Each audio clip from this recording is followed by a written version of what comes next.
A very key concept here is immersion.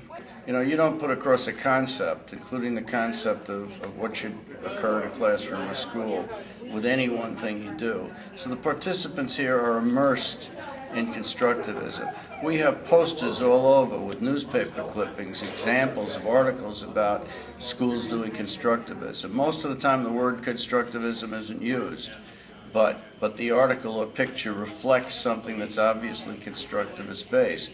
When outsiders come, and when I say outsiders, I mean anyone who has not been at the conference, walks in the middle of the day, in the middle of the week, the word that they use to describe what they see as they go around from room to room and see people at stations working is energy.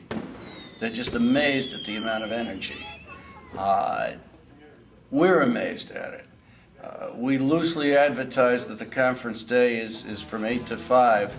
You can walk into some of the conference rooms at 7 or 8 o'clock at night and see people working. I talked with some people, 6 people from a team working on curriculum alignment, and yesterday, and you wouldn't have seen them, but they said that they were at dinner, that all they were doing was talking about their task and how they were coming, and that they got together in someone's room after dinner and they were reviewing what they were doing, and that's not uncommon. 3 anecdotes from our first conference that I'll share that I think sum it up because they're still true. One is a facilitator had told her team, or came over to me about 5 o'clock, said, we'd like to look at some of the videos that were on one of the tables we had. We thought we'd do it tonight after dinner.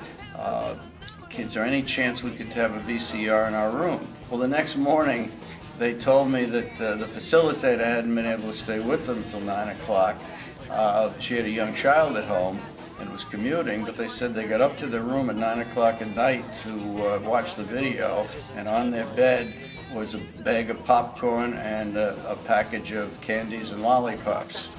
And this is the kind of esprit de corps and bonding that takes place. In fact, that team got their facilitator a present at the end of the week, and that wasn't prompted by anything anyone said outside of the group.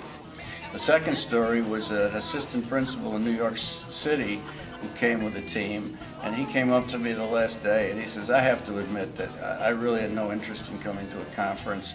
He said, I came because I heard it was at Niagara Falls. I figured I could miss half the sessions and go over there. He said, I not only didn't get out of the hotel to go to the falls all week, he said, but this is the only time I can ever remember being at a conference in a hotel that had a swimming pool and never getting into the pool all week. There was a principal from Kentucky, and when we did a debriefing, processing out of everybody at the conference, at the end of the conference the first year, and we just asked a few people to say anything that was on their mind, he looked around and he said, I hope you people will realize that what motivated you to work so hard all week is what motivates students in a classroom.